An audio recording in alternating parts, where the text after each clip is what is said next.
네, 제목 읽어보겠습니다. 자, 시작. 은혜와 영광 사이. 네, 예배의 삶입니다. 오늘은 신명기 26장 내용이고요. 계속해서 반복해서 드는 이 하나님의 율법, 모세가 고별 설교를 하고 있죠. 요단강 건너기 전에 자신은 못 들어가지만 난 여기서 이제 죽겠지만 너희는 들어가서 약속의 땅에서 하나님 말씀대로 살아라. 그래서 하나님을 사랑하고 이웃을 사랑하는 것이죠. 그게 하나님을 사랑한다는 관계 속에 들어갔다면 정당한 거고 당연한 반응이다. 사랑한다 해놓고 멋대로 사는 것은, 말씀대로 안 사는 것은, 순종 안 하는 것은 사랑 안 하는 것이다 라는 것이죠. 이게 본격적인 율법 강의가 12장부터 26장까지 이어졌고, 오늘은 그 마무리 단계인 26장의 내용입니다. 바로 이 말씀의 내용은 결국 너희들이 이 말씀대로 살면 하나님 나라의 그 정신, 가치가 실현이 되는 겁니다. 하나님이 다스리시는 게 뭔지, 좀 뭔가 추상적이고 뭔지 잘 모르겠는 이 모습이 구체적으로 율법에 잘 드러나 있는 거죠.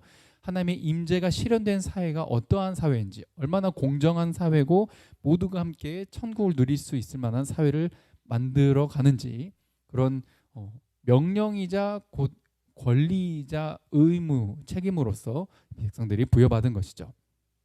자, 여러 가지 이제 생략하고 오늘 내용 바로 들어가도록 하겠습니다. 나르시시즘이라고 혹시 들어보셨는지 모르겠습니다. 나르시시즘. 이게 뭐냐면 나르키소스라고 이 그리스 신화에 나오는 사람이에요. 네, 어마무시하게 잘생겼어. 완전 꽃미남도 이런 꽃미남이 없어. 그래서 좀 자신을 못 보게 이렇게 해야 되는데, 그러다가 호수에 물에 비친 자신을 딱 처음 본 거예요. 난생 처음 자신이 어떻게 생겼는지를 처음 발견을 한 거예요. 근데 어떻게 됐어? 자기 자신한테 반해버린 거예요. 나한테 반해버린 거지. 누굴까?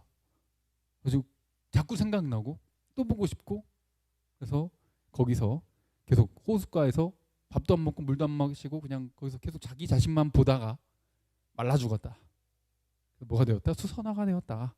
이렇게 전설이 아니라 그냥 뭐 전설 같지도 않는 그런 이제 그리스 신화 내용이죠. 이게 여기서 나와서 나르시시즘이라고, 자기 자신에게 반한 내용, 자기의, 이게 정확히 또 구글 검색에서 나온 말을 가져왔습니다. 정신분석학적 용어로 자신의 외모나 자신의 능력, 그냥 자기 자신 이런 것들을 어떤 이유든지 간에, 이건 이제 그냥 나온 이유들이고 어떤 이유든 간에 지나치게 자기 자신이 뛰어나다고 믿어. 그래서 자기 자신을 너무 사랑해. 자기 중심적인 그런 성격과 행동으로 나타나는 이거를 나르시시즘이다, 이렇게 말을 하는 거죠. 그게 특히 우리나라에, 그리고 요즘 시대에 많이 드러나게 되는데요. 그래서 뭘로 나타나요? 특히 SNS 보면은 선천적으로 자기애가 없을 수는 없지만 너 자신같이 사랑하라 하신 그 명령 때문에 자기 자신을 사랑해야 하지만, 자기 자신을 또 미워하기보다는 그래도 자기 자신을 사랑해야 되고 그걸로 다른 사람을 사랑하고 이렇게 동등하게 가야 되는데, 이게 잘못된 방향으로 가면 어떻게 돼요? 허세를 부리고 허풍, 그리고 어떻게 내가 남보다 꿀리지 않고 나는 행복하다 라는 걸 뭔가 자랑하고 싶어하고, 그리고 나는 이렇게 참 멋진 사람이야, 난 이렇게 재밌는 사람이지, 나와 친구하는 게 좋을걸? 이렇게 많은 좋아요와 팔로우 수를 보유하려고 하는. 그리고 어때요? 이제 뭐 연예인들이나 이제 너무 영향력이 큰 인플루언서들, 이런 사람들은 이제 욕을, 잘못한 것에 대해서 욕을 먹기도 하지만, 그냥 일반적으로 자기의 삶을 그렇게 그냥 드러냈을 때 뭐 욕을 먹기보다는 어때요? 보통 칭찬 많이 들어요. 그러니까 여기 올리려고 하는 거예요. 현실에서는 욕 먹고 막 손가락질 받고 막 이렇게 하는 경우가 있는데, 여기서는 딱 그냥 일상생활 딱 컷 해가지고 아주 짧은 순간을 딱 잘라 올리면 어때요? 대단하다, 잘 지내고 있구나, 그리고 참 재밌는 사람이다, 멋진 사람이다, 이렇게 칭찬을 듣게 되는 거죠. 이게 좀 많이 부추겨지는 요즘의 문화이기도 하고, SNS라는 게 정당하게 아름답게 사용됐을 땐 참 좋은 도구이지만 중립적인, 그렇죠? 가치 중립적이라고 하죠. 이 SNS 자체는 잘못이 없어. 근데 이걸 사용하는 그 사람의 마음이 이런 쪽으로 이제 몰아가게 되고 문화가 그렇게 돼버리니까 큰 문제가 되게 되는 거죠. 그래서 자기 실현이라는 말이랑도 이렇게 이어지게 되거든요. 나르시시즘이요. 그래서 내가 이만큼 노력했고 그래 나는 할 수 있고 나는 다 해낼 수 있고 나는 내 마음의 이 욕망을 실현시켜낼 그런 자격이 있고 또 나는 사랑이고 나는 용기가 있고 막 이렇게 어떻게 자기를 이렇게 부추겨 가지고 어떤 결과값을 만들어내는 데 있어서 그리고 어떤 결과가 나왔을 때 어때요? 아 역시 나야 나도 참 대단했다. 그래 고생했어. 잘했다. 얼마나 힘들었냐.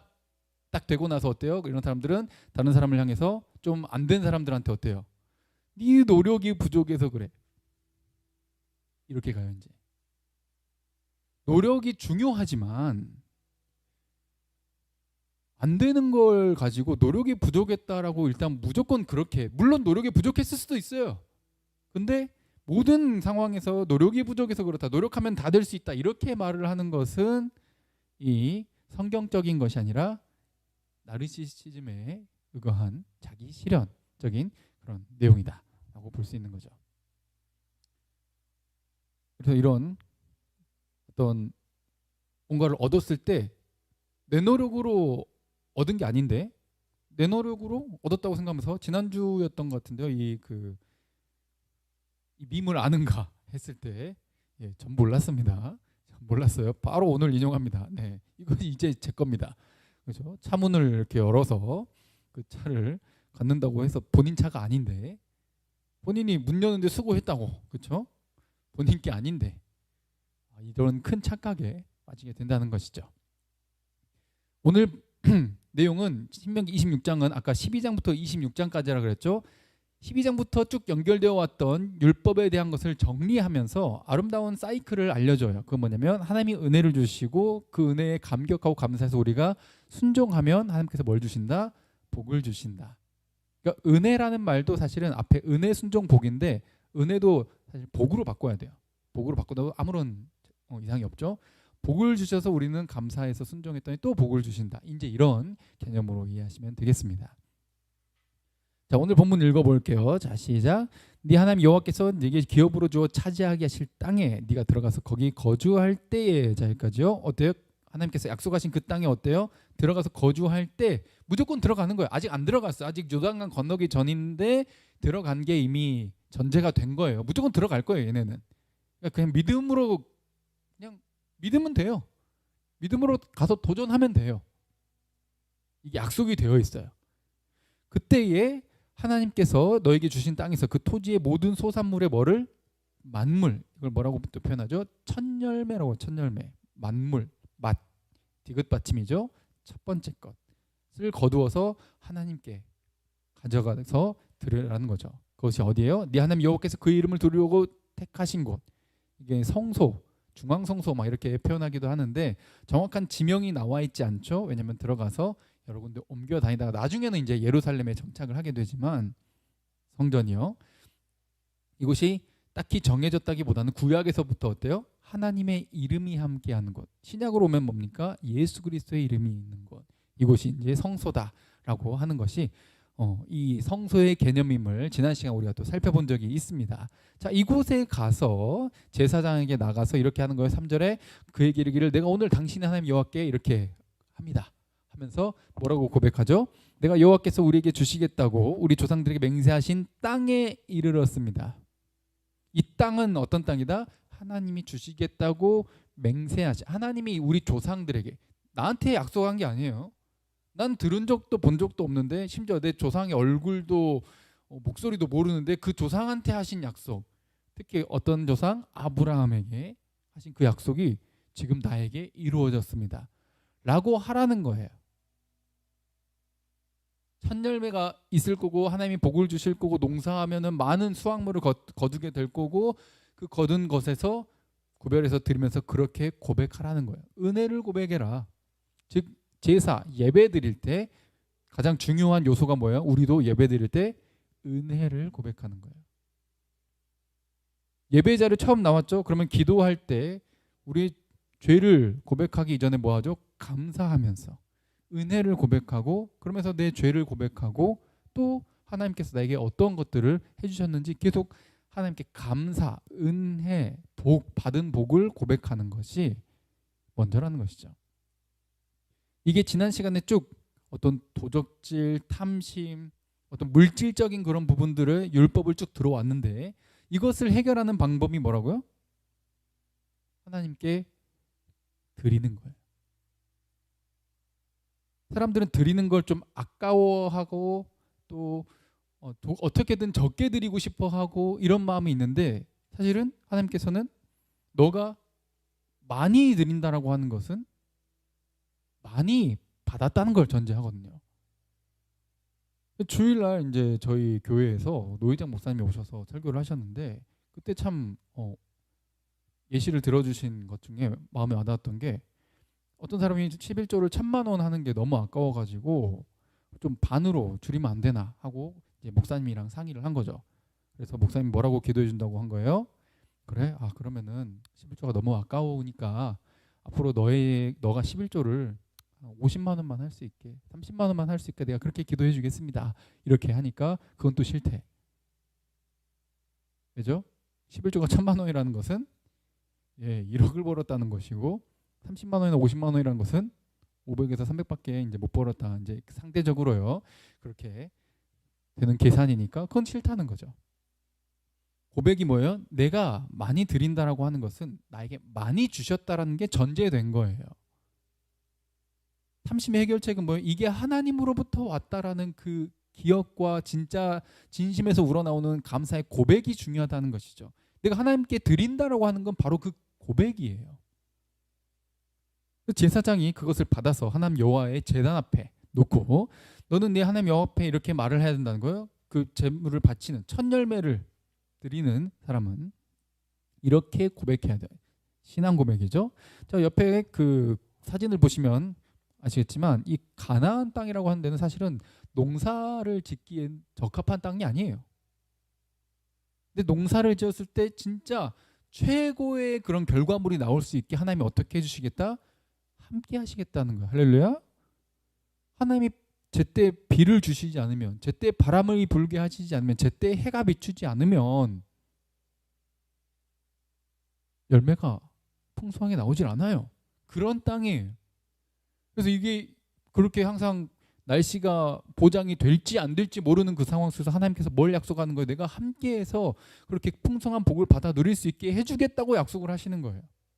그렇게 받아가지고 드리면 어떻게 해요? 이게 하나님으로부터 왔다는 고백과 함께 이 신앙 고백으로 봉헌물을 올려드리는 거죠. 그때 고백하는 내용은 이겁니다. 과거의 역사를 읊는 거예요. 뭐를 읊는다? 네, 과거의 역사, 우리의 역사를 기억하는 거예요. 그리고 고백하면서 신앙 고백. 우리도 예배 드릴 때 어때요? 여러분들 사도신경 하십니까? 사도신경 진짜 중요하거든요. 이단들은 뭐 사도신경이 성경이 없다고 하는데 아니, 성경 요약본이에요. 우리의 신앙의 요약본인 거죠. 사도들 때부터 전승되어 온 그 신앙 고백인 거죠. 뭐라고 고백해요? 과거에 하나님이 어떤 분이시고 우리에게 뭘 해주셨는지 이런 내용들을 고백하는 거거든요. 바로 이 신앙 고백, 구약의 신앙 고백이 이거예요. 내 조상은 방랑하는 아람 사람으로서 그 시리아 북쪽에 있는 팔레스타인 그쪽에서 건너온 아브라함, 혹은 여러분들 이제 창세기 보면은 그 야곱의 외삼촌 이 라반이라는 사람이 나오죠. 그 족속들 아람 사람들이라고 하는데 이 사람들인데 어디로 갔어요? 결국 애굽으로 내려갔었어요. 창세기 내용을 여기 이 내용으로 그냥 함축시켜 버렸어요. 이름 막 조상들 이름 말하지 않고 애굽으로 내려갔단 말은 이제 야곱 이후 야곱의 12아들들과 이제 70명에 해당하는 그 가족이 이주해가지고 이민해 가서 거기서 소수로 살고 있었는데 엄청 크게 불어난 거예요. 크고 강성하고 번성한 민족이 되었는데 이집트가 이제 애굽 사람들이 숫자 많아졌다고 노예로 삼고 학대하고 괴롭혔어요. 중노동을 시킨 거죠. 그래서 우리가 우리 조상의 하나님 여호와께 부르짖었더니 하나님께서 그 부르짖음을 들으시고 조상들에게 하신 약속을 기억하시고 우리를 어떻게 하셔요? 들으시고 여기 우리의 고통과 신고 압제를 보시고 7절 뒷부분에 그렇게 되어 있죠. 여호와께서 들으시고 보시고 여호와께서 강한 손과 팔과 큰 위엄과 이적과 기사로 그렇죠. 홍해 바다를 가르시고 10가지 재앙을 내리시고 막 이런 일련의 과정들을 통해서 우리를 인도해 내셨다. 구원해 내신 것이죠. 그리고 이곳으로 인도하셔서 젖과 꿀이 흐르는 이 땅을 주셨습니다. 이게 신앙 고백이에요. 내게 아니라 하나님 거고 이제 이건 제 겁니다가 아니라 하나님이 주셨습니다가 신앙 고백인 거예요. 나의 나 된 것은 다 하나님의 은혜입니다. 이게 신앙 고백이에요. 구약에서부터 우리 조상 때부터 과거의 기억과 역사를 읊는 거죠. 그리고 이것이 과거에 그냥 조상들에게 하신 일이 아니라 왜냐하면 지금 이 고백을 하는 자들은 어때요? 지금 요단강을 바라보고 있는 얘네들의 고백일 뿐만 아니라 이들의 후손들 경험을 안 했고 그냥 말로만 들었고 기록으로만 보고 조상들의 또 이걸 직접 경험한 조상들의 목소리도 얼굴도 모르는 그 후대들이 태어났을 때 이렇게 고백해야 되는 거예요. 우리도 어때요? 예수 그리스도의 얼굴을 본 적도 없고 이름도 아니 그 목소리도 들은 적이 없고 그리고 그때의 시절을 경험한 사도들을 직접 대면한 적도 없어요. 그런데 우리는 어때요? 그게 우리에게 이어져 왔음을 믿어요. 고백하는 거죠. 이게 나의 경험으로 왔고 내가 체험하게 되는 것으로 지금 나에게 여전히 유효하게 적용되고 있음을 고백하는 거예요. 그래서 13절부터 읽어볼까요? 자, 시작. 이것은 창세기의 내용이죠. 아까 아브라함 이야기를 했는데 이미 아브라함에게 약속을 하셨었어요. 너는 반드시 알아라. 네 자손이 이방에서 객이 되어서 그들을 섬기겠고 몇 년 동안? 400년 동안. 정확히 430년 정도 되는데 너의 자손을 괴롭힐 거야. 근데 내가 결국 그들을 벌을 줄 거고 내가 그들을 이끌어서 인도에서 나올 거야. 너는 이제 장수하다가 평안히 조상들에게로 돌아가겠지만 네 자손은 4대 만에 400년 만에 다시 이 땅 아브라함에게 이 땅이야 했던 이 가나안 땅으로 돌아올 거다. 그리고 지금 신명기에서는 지금 어때요? 아브라함에게 하신 약속 그리고 모세를 통해서 이끄신 그 모든 일련의 경험을 지금 자신들이 하고 있는 거예요. 자기 할아버지인 그 아브라함에게 하신 그 약속이 지금 내 눈앞에 요단강 건너에 지금 그 땅이 보이는 거예요. 그래서 이것은 창세기 15장에는 횃불 언약이라고 하는데 무슨 언약이요? 횃불 언약. 이것은 당시에 이제 계약을 맺을 때 하던 방식인데 저 그림에 보는 것처럼 동물을 반으로 쪼개가지고 사체를 반으로 쪼개가지고 그 사이를 계약하는 사람들이 같이 걸어가는 거예요. 그래서 둘 중에 하나라도 이 계약을 어기면 이 동물처럼 반으로 찢어져 죽는다라는 어마무시한 계약이죠. 근데 이때 둘이 같이 지나가는데 누구만 지나가요? 하나님의 임재를 상징하는 횃불만 지나가요. 뭘 상징하는 거죠? 하나님이 내가 하겠다.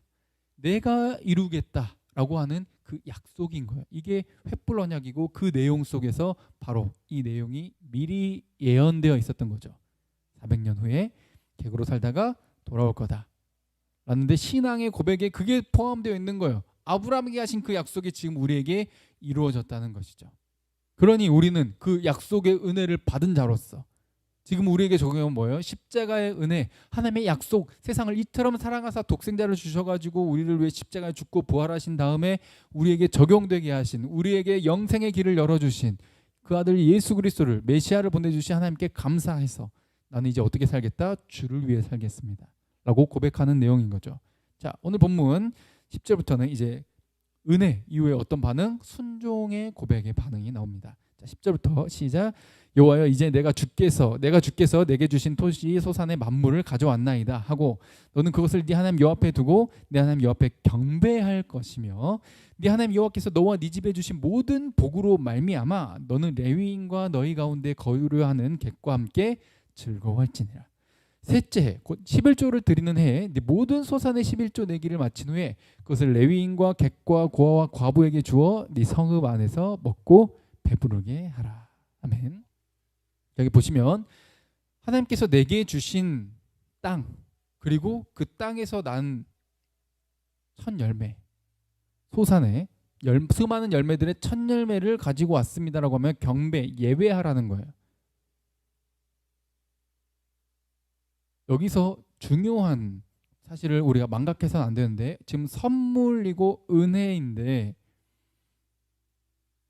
땅을 차지할 때, 내게 주신 토지라 그랬을 때 이 땅 어때요? 내가 노력합니까 안 합니까? 노력합니다. 이게 잊으면 안 되는 거예요. 가나안 땅에 들어갔을 때 목숨을 걸고 싸워야 돼요, 안 싸워야 돼요? 그 원래 살고 있던 민족들이랑 싸워야 돼요. 내가 싸웠어요. 우리 조상들이 싸웠어요. 근데 뭐라고 고백해야 돼요? 주께서 주셨나이다.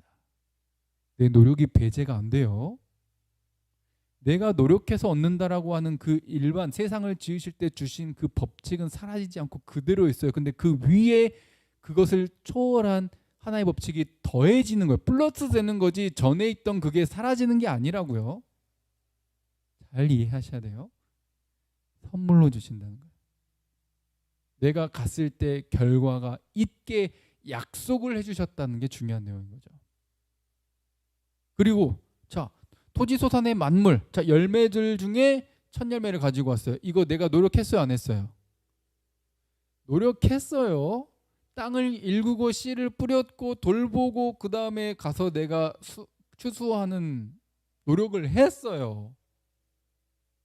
내가 노력을 했으니 아까 그 밈처럼 이제 이건 제 겁니다 하면 돼요, 안 돼요? 그러면 나르시시즘에 의거한 자기 실현, 이 땅의 그 지금 이 시대에 내가 노력했고 내 거야, 그러니 하나님께 드리는 게 너무 아까워, 이 세상은 내 노력으로 사는 거지 로 된다고. 네, 기억해야 돼요. 그걸 가져와서 어떻게 고백해. 하나님께 경배할 것이며 예배하는 것. 주가 일하셨고 주가 도우셨고 결국 주께서 주셨습니다. 할렐루야. 이 믿음이 중요한 거예요. 11절에 네 하나님 여호와께서 너와 네 집에 주신 모든 복으로 말미암아 너는 함께 즐거워하라고 됐죠. 누구와? 레위인과 그 제사장과 그 성전에서 일하는 자들, 지금으로 치면 사역자들이죠. 이 사람들과 너희 가운데 거류하는 객은 가난한 자를 지금 대표하는 거예요. 고아, 과부가 여러 이제 다른 본문에 지금 포함되어 있어요. 가난한 자들과 함께 즐거워해라. 왜냐하면 사역자들도 가난한 자에 속하기 때문에 그들과 함께 즐거워해라. 나누라는 거예요. 은혜를 받았어요. 그러면 순종은 뭐예요? 율법을 지키라는 건데, 율법을 지키는 게 뭐예요? 이웃 사랑이고 그건 가난한 자들과 나누는 거예요. 그래서 11조, 셋째의 11조는 내가 매년 11조를 내지만 셋째 해, 3년째 되는, 왜냐면 7년 주기로 안식년이 되고 이렇게 돌아가니까요. 그 셋째 해 되는, 예전에 살펴본 적 있죠? 셋째 해 되는 그 11조는 가난한 자들을 위해서 다 나누게 돼 있어요. 레위인, 객, 고아, 과부에게 주어서 네 성읍 안에서 뭐하라? 그들도 먹고 배부르게 하라. 가난한 자가 없게 하는 것이 하나님의 뜻이라고 우리 계속 살펴보았잖아요. 이것을 너의 삶 속에, 너의 사회 속에, 너의 가정을 통해, 너의 공동체를 통해 실현시켜야 돼. 이게 내가 가져와서 이것이 쓰여지는 내용의 가장 중요한 부분들인 거죠. 사역자들과 주변의 가난한 자들을 위해서 쓰는 거예요. 이게 헌금의 목적입니다. 그렇게 할 때 하나님 옆에 이렇게 말을 하는 거죠. 내가 성물을 내 집에서 내어 레위인과 객과 고아 과부에게 주기를 주께서 명령하신 대로 내가 다 했습니다 라고 고백하라는 거예요. 명령하신 대로 하였사오니, 11조 드리고 첫 열매 바칠 때, 예배할 때 이렇게 고백해야 된다고요. 거짓말로 해놓고 이렇게 고백하면 되겠어요, 안 되겠어요? 안 되겠죠. 진짜로 해놓고 이렇게 명령대로 지켰습니다라고 고백을 하라는 거예요. 내가 다 순종했습니다라고 하면서 그 다음 너희들이 구할 것을 구하라, 이렇게 명령하신 거죠. 내가 주의 명령을 범하지도 않았고 잊지도 않았나이다. 14절부터는 내가 애곡하는 날에, 애곡한 날이 뭐예요? 내가 애곡, 우는 것, 슬퍼하는 날, 장례식을 말해요. 장례식, 그리고 혹은 이제 시체 이런 것과 접촉하면 부정해집니다. 레위기 법에 의하면. 그래서 그 장례식에 이용하거나 거기에 갔다 와가지고 이 성물 하나님께 드리려고 준비한 이 곡물들, 곡식들, 과일들 이것을 내가 손대지 않았다는 거예요. 부정한 몸으로 이를 떼어두지 않았고 그런 표현인 거죠. 죽은 자를 위해서 이를 쓰지 아니하였고 그런 표현인 거예요. 내가 이 보관도 굉장히 신경 써가지고 부정해지지 않게끔 굉장히 신경 써서 잘 보관했다는 거예요. 왜? 이건 누구 거니까? 하나님 거니까. 이것은 누구를 위해 써야 되니까? 레위인과 객과 고아와 과부에게 주어야 하니까. 내가 그랬을 때 어떻게 하는 거예요? 내가 가난한 자를 돌봤을 때 비로소 뭐라고 말할 수 있어요? 내가 율법을 지켰습니다라고 말할 수 있는 거예요. 근데 오늘날의 많은 교회와 공동체와 개인도 다 가난한 자를 돌보지 않고 본인만을 위해서 살고 자기 실현이고 이건 이제 제 겁니다라고 하고 주는 거 나누는 걸 아까워하면서 내가 말씀을 지켰고요 사랑했고요 이렇게 말한 건 말도 안 된다라는 거예요. 그래서 예수님께 찾아오는 한 청년도 뭐라고 말합니까? 내가 십계명을 잘 지켰습니다. 율법을 잘 지켰습니다 말하는데 예수님께서 뭐라 그래요? 네 그거 갖고 있는 거 다 팔고 가난한 자들에게 나눠주고 넌 나를 따르라 그러니까 따라요 안 따라요? 안 따라요. 그건 지킨 거다 안 지킨 거다? 안 지킨 거다. 지금 말씀의 정신을 잘 기억을 해야 되는 거예요. 하나님께서 실현시키고자 하는 세상은 이 세상 나르시시즘, 자기 실현, 자기의 국한되거나 거기에 몰두된 그런 세상이 아니에요. 나 어때? 나 괜찮은 사람이지? 나랑 친구하고 싶지? 이걸 드러내는 삶이 아니라 오직 하나님께서 어디에 눈을 두고 계시는지 어디에 마음을 쓰고 계시는지에 내가 눈과 마음을 두고 거기에 함께 가려고 하는 이 목적과 방향성의 실현인 것이죠. 그래서 15절에 이렇게 내가 순종했으니 15절에 읽어볼까요? 시작. 원하건대 주의 거룩한 처소 하늘에서 보시고 주의 백성 이스라엘에게 복을 주시며 우리 조상들에게 맹세하여 우리에게 주신 젖과 꿀이 흐르는 땅에 뭐를 내리소서? 복을 내리소서. 아멘. 근데 여기서 기억해야 돼요. 내가 순종한 것이 자격이 있다는 건 아니에요. 내가 나눌 수 있는 것도 누가 주셨기 때문에 나눌 수 있어요. 하나님이 주셨으니까 나눌 수 있는 거예요. 뭐가 있어야 나누지. 내가 뭐가 있어서 나눴어. 내가 있는 것도 다 누가 주신 것? 하나님이 주신 것. 우리가 예수 그리스도 앞에 하나님 앞에 설 때 그리고 우리 앞으로 순종할 때도 어때요? 내 순종한 것이 내가 그래서 하나님께 복을 받을 수 있는 내가 하나님께 당당하게 요구할 수 있는 근거가 아니에요. 나 이렇게 순종했어요. 그러니까 나한테 복 주셔야 됩니다. 이게 아니라는 거예요. 만약 이렇게 설교한다면 이거는 이단이에요. 전부 은혜. 내가 그래서 은혜로 감격해서 내가 이걸 지켰는데 내가 이렇게 지킨 것도 내가 순종한 것도 은혜. 그리고 내가 계속해서 하나님의 뜻이 이 땅 가운데 실현될 수 있게 나를 통해 일하소서. 이게 이 간구의 원리인 것이지 내 욕심 채우려고 순종하는 게 아니에요. 내가 순종하는 이유가 내 욕심, 내 탐심 채우려고 순종하는 게 아니라 내 기도, 내 욕망 이루려고 기도하고 순종하는 게 아니라 하나님이 내게 이미 다 주셨기 때문에 이 땅도 차지하게 하셨고 내가 싸웠지만 하나님이 주신 것이고 내가 일궜지만 하나님이 열매 맺게 하셨으니 계속해서 주와 동행하며 살아가게 하소서. 왜냐하면 성경의 모든 복은 뭐예요? 따라봅시다. 임마누엘. 하나님과 함께하는 거예요. 계속해서 주와 함께하길 원합니다. 주님의 마음과 주님의 뜻이 나를 통해 실현되길 원합니다. 이 고백인 거죠. 그러니 만약에 여러분들 순종하십시오. 그러면 복을 받을 수 있고 막 그래서 자녀가 잘 될 거고 뭐 직장에 합격할 거고 뭐 대학에 잘 들어갈 거고 막 이렇게 막 말하는 건 다 이단이에요. 감히 말합니다. 이단이에요. 그 결과가 없어도 이미 내게 주신 것으로 충만하고 감격하고 감사해서 순종하는 거예요.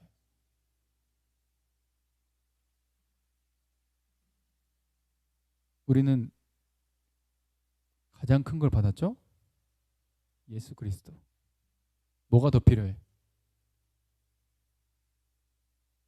어차피 죽을 거고 주님 나라 갈 건데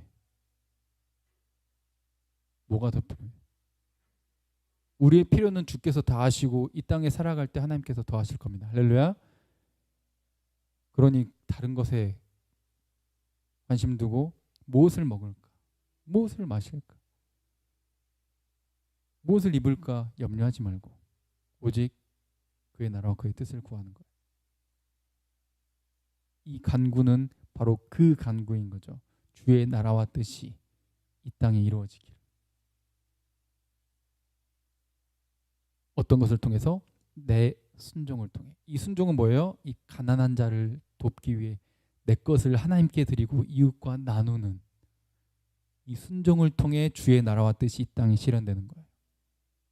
그러려고 드리는 거지, 내가 이걸 드렸으니까 하나님 나에게 더 많이 주겠지? 이런 생각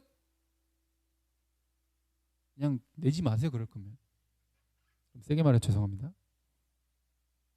그런 마음이 안 된다 이 말이에요. 그러니 내가 하나님께 당당히 내놓으라고 할 수 있는 그런 자격이 있어서가 아니라 하나님의 모든 것이 은혜로 주어지는 것임을 믿고 고백해야 된다는 것이죠. 그래서 기억을 해야 돼요. 내가 율법, 순종, 이거는 뭔가 복음과 별개, 선물과 별개. 아까도 말씀드릴 때 여러분들이 순간 오해했던 게 뭡니까? 내가 한 게 있어요 없어요 라고 말을 했잖아요. 그랬더니 한 게 없어요 라고 말을 하는데 아니에요. 인간적인 눈으로 봤을 때 한 게 있어요. 근데 복음과 이 율법이 별개가 아니라 하나라는 거예요. 그래서 야고보서에 그렇게 나와 있죠. 자, 읽어볼까요? 자, 시작. 만일 형제나 자매가 헐벗고 일용할 양식이 없는데 너희 중에 누구든지 그에게 이르되 평안히 가라, 덥게 하라, 배부르게 하라 하면서 그 몸에 쓸 것을 주지 않으면 무슨 유익이 있으리요? 이와 같이 행함이 없는 믿음은 그 자체가 죽은 것이라. 지금 행함이 있는 믿음이어야 된다는데 행함, 순종, 지금 뭐라고 말하고 있어요? 가난한 자를 돕는 거라고 말하고 있잖아요. 신약에도 똑같이 말하고 있어요. 네 주변의 약한 자를 돌보는 거. 근데 지금 수많은 교회라는 이름 하에 뭐라고 말해? 열심히 믿고 기도하고 순종하고 열심히 공부해가지고 어때요? 네 영광, 네 출세, 이걸 말하잖아. 전혀 다른 방향으로. 아니? 여러분들 뭘 하든지 어떤 직장을 갖든지 어떤 전공을 하든지 어디에 살든지 그것이 중요한 게 아니라 어디에서 뭘 하든지 상관없이 나누는 삶을 사세요. 여러분들 때문에 여러분 주변에 누군가가 힘을 얻고 위로를 얻고 행복해지는, 다시 일어서서 다시금 걸음을 내디딜 수 있는, 좌절했던 그 영혼이 다시 살아갈 용기와 힘을 얻을 수 있는 그런 은혜의 통로가 되시길 주님의 이름으로 축복드립니다. 다른 걸 구하지 마세요. 하나님의 사랑은 뭐예요? 이웃 사랑이에요. 율법의 정신과 그것은 복음과 똑같아요. 하나예요. 하나님은, 예수님은 이 땅에 오셔서 율법의 완성으로 오셨지 율법을 없애러 오신 분이 아니에요. 우리의 순종을 통해 거저 하나님의 자녀가 되게 하셨다면, 그 은혜를 받았다면, 이미 복을 받아버렸다면 우리가 어때요? 율법대로 사는 것이죠. 이게 12장부터 25장까지의 율법의 이 구체적으로 풀었던 내용이 지금 26장에 어때요? 정리되면서 요약하고 있는 거죠. 행하는 믿음. 그러면 하나님께서 어떻게 하시겠다고 말씀하셔요? 세 번째 16절부터 복을 약속하셔요. 읽어볼까요? 자, 시작. 오늘 네 하나님 여호와께서 이 규례와 법도를 행하라고 네게 명령하시나니 그런즉 너는 마음을 다하고 뜻을 다하여 지켜 행하라. 네가 오늘 여호와를 네 하나님으로 인정하고 또 그 도를 행하고 그의 규례와 명령과 법도를 지키며 그의 소리를 들으리라 확언하였고. 아멘. 이게 행하는 믿음인 거죠. 지켜 행하라. 계속 강조돼요. 이게 뭐다? 네가 네 삶의 주인을 바꾼 것의 고백, 신앙 고백, 하나님을 하나님으로 인정하는 것. 하나님은 하나님이십니다. 나를 위해 이 땅에 오셨습니다. 근데 삶은 세상이 말하는 대로 자기를 드러내고 자기의 노력을 통해 자기의 꿈과 자기의 그런 비전을 실현시키는 자기 실현을 향한 삶으로만 가. 그래서 내가 하나님, 내가 진짜 이거 합격하면 내가 예배 다 잘 드릴게요. 이거 합격하면 진짜 말씀 묵상도 잘하고 기도도 잘 할게요. 내가 되면은 진짜 내가 부자 되면 하나님 내가 이것만 되면 나 가난한 자들한테 준다니까. 응? 이렇게 되게 해주셔야 돼요. 이거 아니라고요. 지금 언제 죽을 줄 알고? 지금 하시라고. 오늘 당장 죽어도 후회 없을 만큼 사랑하시라고. 그게 내 삶에 하나님이라는 것을 인정하는 삶인 것이죠. 그래서 이 규례와 법도를 행하라, 지키라, 행하라. 이거는 편집점과 같은 거죠. 왜냐하면 오늘 26장인데 아까 12장부터 26장까지가 이 율법 풀어준다는 거라고 했죠. 12장 1절에 이렇게 말했거든요. 네 조상의 하나님 여호와께서 네게 주셔서 차지하게 하신 땅에서 너희가 평생에 지켜 행할 규례와 법도는 이러하니라 라고 하면서 땅은 반드시 받을 거고 거기서 지켜 행할 규례는 이거다 라고 하는 내용이 똑같이 나와 있죠. 이게 뭐예요? 편집점이에요. 편집점. 지켜 행하는 것에 대해서 강조하고 있는 거죠. 그러면 하나님께서 이렇게 약속하셔요. 자, 오늘 본문에 또 18절부터 19절까지 자 시작. 여호와께서도 네게 말씀하신 대로 오늘 너를 그의 보배로운 백성이 되게 하시고 그의 모든 명령을 지키라 확언하셨느니라. 그런즉 여호와께서 너를 그 지으신 모든 민족 위에 뛰어나게 하사 찬송과 명예와 영광을 삼으시고 그가 말씀하신 대로 너를 네 하나님 여호와의 성민이 되게 하시리라. 아멘. 보배로운 백성이 되게 하신다. 이게 뭐예요? 출애굽기 19장이 약속하신 하나님의 거룩한 제사장 나라, 그의 보배로운 백성, 거룩한 백성 되게 하시겠다는 그 약속이거든요. 이게 세굴라라 그래가지고 하나님이 갖고 있는 것 중에 가장 소중한 것, 보배, 가치 있는 그것을 말을 하는 표현이에요. 우리가 하나님의 그렇게 가장 가치 있는 자기 아들을 내어줄 만큼 가치 있는 보물이라는 거예요. 누가? 우리가. 그렇게 되게 하시는 분이 누구? 하나님. 그리고 19절에 그런즉 여호와께서 너를 지으신 그 모든 민족들 위에 어떤 민족들보다 뛰어나게 하실 것이다. 그래서 어떤 상대적으로 쟤네는 좀 못났고 너희들은 잘났고 이런 의미가 아니라 너희가 거룩한 존재가 된다라는 그런 의미인 거죠. 그게 뭐라고 돼 있어요? 너를 네 하나님 밑에 여호와 밑줄 그어졌죠. 뛰어나게 한다라고 하는 것은 성민, 거룩할 성자를 써서 백성민, 거룩한 자들이 된다는 거예요. 세상과 다른 자들. 세상은 자기 시연, 나르시시즘, 사탄이 주인이야. 사실 자기 계획 세우고 꿈꾸고 막 그거를 위해서 한다고 막 열심히 공부도 하고 막 하는데 그건 사실 누구를 위한 거야? 자기 자신을 위한 건 사탄을 위한 거예요. 근데 오히려 하나님의 백성들은 어때요? 자기 욕심 내려놓고 모든 것, 내 주인 됐던 모든 걸 다 주님 앞에 내려놓고 주님이 하시고 주님이 주시고 주님의 영광을 위해 오직 주님께 찬송이 되게 하기 위해서.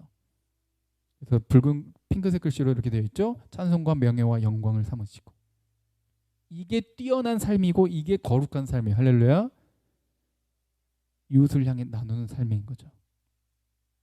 이게 하나님 백성의 모습인 거예요. 그런 자들의 하나님이 되게 하시겠고 너희들이 그렇게 되게끔 또 누가 일하시겠다? 하나님이 하시겠다고 약속하시는 거예요. 내가 이렇게 돼야지, 내가 그렇게 져야지, 내가 뛰어나져야지, 내가 나누어야지, 내 욕심 없애야지, 내가 아무리 노력해도 안 돼요. 누가 하시겠다? 하나님이 하시겠다. 신약에 와서 결국 누가 하셨습니까? 예수님이 하셨고 우리로 믿게 하는 것, 양심의 가책을 느끼게 하는 것, 그래서 하나님의 말씀대로 살아가고자 하는 지혜와 힘과 그런 마음을 허락하신 것 전부 성령을 통해서 일하십니다. 할렐루야. 다른 게 아니라 하나님이 하시는 거예요. 그렇게 하겠다고 약속하시는 거죠. 그래서 뭐예요? 이게 약속의 법, 율법과 복음이 하나가 되어서 예수 그리스도를 믿고 받아들였더니 말씀대로 살아가고자 하는 마음이 생겨나고 살아가다 보니 어디에 도착해 있어요? 나중에 하나님 나라에 도착해 있는 거죠. 약속하신 땅에 도착하게 되는 거예요. 이게 하나로 묶여 있는 거지 따로따로가 아니에요. 자연스럽게 이어져 있어요. 부족할지라도 그렇게 방향을 향해 계속 달려가는 거죠. 걸어가는 거예요. 느려도. 그래서 하나님께 영광이 되게 해야 되는데 신명기 7장에 이렇게 되어 있었죠. 자 시작. 여호와께서 너희를 기뻐하시고 너희를 택하심은 너희가 다른 민족보다 수요가 많기 때문이 아니라 너희는 오히려 모든 민족 중에 가장 적으니라. 아멘. 너희들 막 대단해가지고 내가 선택한 거 아니다라는 거예요. 9장 6절에는 또 이렇게 말하고 있죠. 자, 시작.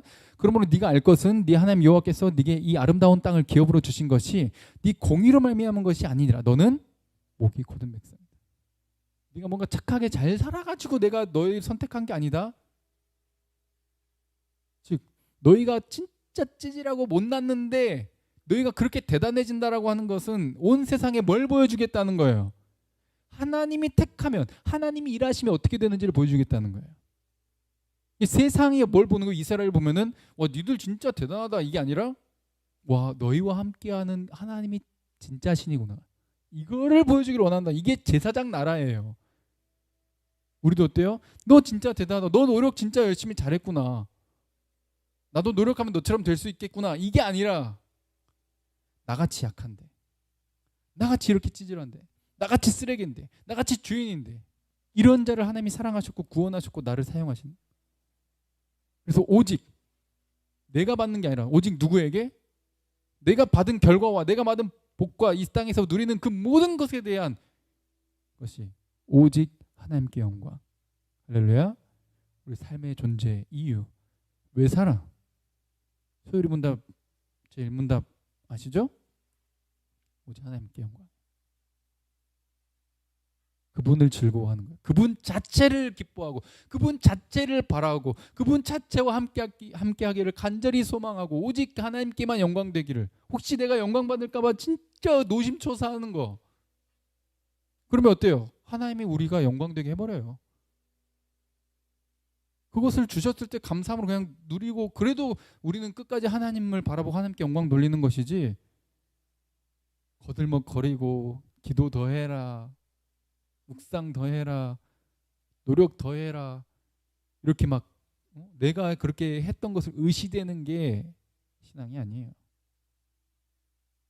오직 하나님께 영광. 이 목적은 결국 어디로 갑니까? 나를 통해 예수만 드러나기를, 나를 통해 하나님만 드러나기를. 그래서 그 사람이 예수를 알고 믿기를. 로마서 16장 25절부터 자 시작. 나의 복음과 예수 그리스도를 전파함은 영세전부터 감추어졌다가 이제는 나타내신 바 되었으며 영원하신 하나님의 명령을 따라 선지자들의 글로 말미암아 모든 민족이 믿어 순종하게 하시려고 알게 하신 바 그 신비의 계시를 따라 된 것이니 이 복음으로 너희를 능히 경고하게 하실 지혜로우신 하나님 예수 그리스도로 말미암아 영광이 세세무궁하도록 있을지어다. 아멘. 어떤 목적을 갖고 있는 우리 왜 예수 믿었어요? 예수 전하라고. 너의 삶을 통해 너의 그 구제와 나누는 그리고 너의 삶의 모든 영역을 통해 예수만 전하라고. 하나님의 사랑을 전하라고. 하나님께 영광 돌리라고. 그게 뭐예요? 믿어 순종하게 하는 것. 방금 말씀드렸지만 복음과 율법은 하나예요. 오늘 제목 기억하신가요? 은혜와 하나님의 영광 그 사이 우리의 삶의 순종의 예배인 것이죠. 그게 바로 은혜를 아는 삶이에요. 그러면 어떻게 된다? 오직 주께 예배하는 삶을 사는 것이죠. 은혜는 영광과 이어지게 되어 있어요. 오늘 제목 은혜와 영광 그 사이 우리의 삶은 뭐다? 그걸 기억하고 하나님께 영광 올려드리려고 하는 예배의 삶인 것이죠. 여러분들 먹든지 마시든지 뭘 하든지 항상 하나님의 영광을 위해 살아서 결국 주님 다시 오셨을 때 그 영광을 함께 나누며 칭찬 듣는 주님의 거룩한 백성들로서 삶의 예배 살아내시기를 주님의 이름으로 축복드립니다. 함께 찬양하고 기도합시다.